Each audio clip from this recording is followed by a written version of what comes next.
ऋषियों ने पूछा फिर श्रद्धा क्या है? अगर सब चीज श्रद्धा से ही मिल रही है तो श्रद्धा है क्या? कहा श्रद्धा अद्भुत बात है। वेदांत गुरु वेदांत वाक्येषु दृढ़ विश्वास, इसमें हल्का सा भेद है वेदांत वाक्य में। यद्यपि सब गुरु आदरणीय है, वंदनीय है, प्रणम्य है, गुरु सत्ता ही महनीय है, उससे बड़ी तो कोई सत्ता है भी नहीं। गुरुरेव परब्रह्म, पर हमारे शास्त्र कितनी बुद्धिमानी से संकेत कर रहे हैं, गुरु वेदांत वाक्येषु दृढ़ विश्वास। वेदांत वाक्य में, वेद वाक्य में, उपनिषदों में। इसलिए धीरे से ये गुरु को परिभाषित करते हुए हमारे शास्त्रों ने कहा कि जो श्रोत्रिय हैं, ब्रह्मनिष्ठ हैं, वो गुरु हैं। उसकी धीरे से ये परिभाषा की गई, श्रोत्रिय। श्रोत्रिय यानी जो वेद संपन्न है, श्रोत्रिय है, और ब्रह्मनिष्ठ है यानी उन्हें अनुभव हो गया है, वो गुरु। वंदे। और ये चार चीजें होनी चाहिए जीवन में, और अगर ये चार साधन नहीं है तो भटक सकता है जीवन।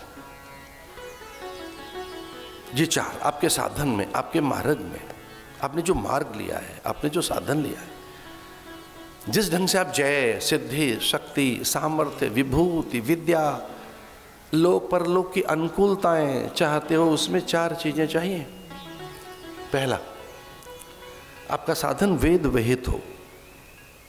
दूसरा, शास्त्र सम्मत हो। तीसरा, महज्जन द्वारा आचरित हो। चौथा, गुरु द्वारा उपदेशित हो। वेद विहित, वो भटकाएगा नहीं आपको, वो अपौरुषीय है, वो अयोनिज है, वो सबके लिए है, वो सार्वभौम है, समीचीन है, प्रत्येक संदर्भ में नूतन है, सामायिक है, प्रासंगिक है, उनका हर पल रेलेवेंस है, हर पल उनका रेलेवेंस है कोई, उसे कहेंगे वेद। इसलिए आपके मार्ग में, आपका मार्ग वेद विहित हो।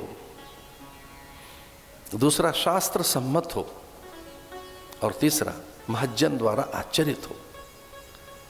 का पंथा, कौन से रास्ते से चलें, किस मार्ग से चलें, जिधर से महापुरुष गए।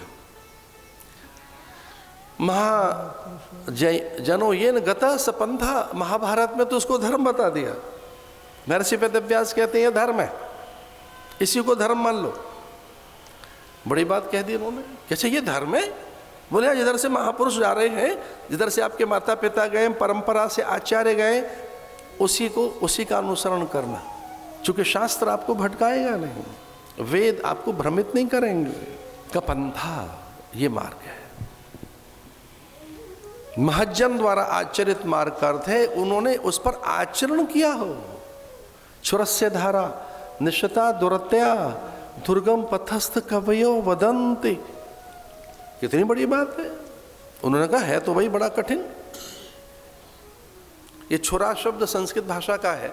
छुरस्य धारा, तलवार की धार पे चलना। जो छुरा शब्द है ये संस्कृत भाषा का है, छुरा।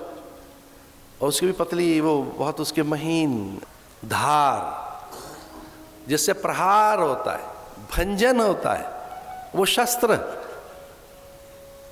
जिससे विघटित खंडित होती हैं वस्तुएं। धार, कई बार तो लोहा ही लोहे को काट रहा होता है, या कितनी और तीक्ष्ण और सूक्ष्म कितनी ही आ गई होंगी चीजें जो टुकड़े टुकड़े कर सकती, महीन, पर इतना बहुत तेज है वो। छुरस्य धारा, उस पे चलने जैसा है। निश्चता दुरत्या बहुत कठिन है, लेकिन असंभव नहीं है, बहुत सरल है। संकल्प होना चाहिए।